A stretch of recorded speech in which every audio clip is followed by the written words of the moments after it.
তো এই এলাকার মানুষ, এটা একটা দ্বীপ এলাকা, যোগাযোগ ব্যবস্থা যেহেতু বিচ্ছিন্ন, এখানে মানুষ চিকিৎসাকে পাবো, সেই লক্ষ্যে আমাদের এই চিকিৎসা দেওয়ার উদ্যোগ।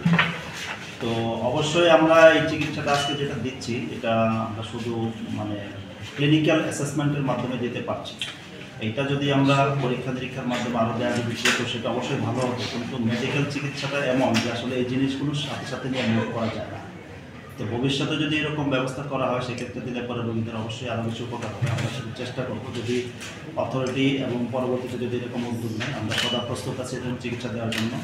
আর আজকে আমাদের লিমিটেশনের মধ্যে আমরা আমাদের সর্বোচ্চ চেষ্টা করি এই এলাকার মানুষের জন্য যতটুকু সম্ভব ইনশাল্লাহ আমরা ওষুধ সহ চিকিৎসা দিচ্ছি, এবং আশা করি এই চিকিৎসার মাধ্যমে যে সমস্ত দরিদ্র এবং সুবিধা বঞ্চিত যে সমস্ত রোগীরা রয়েছেন, তারা এর থেকে উপকৃত হবেন।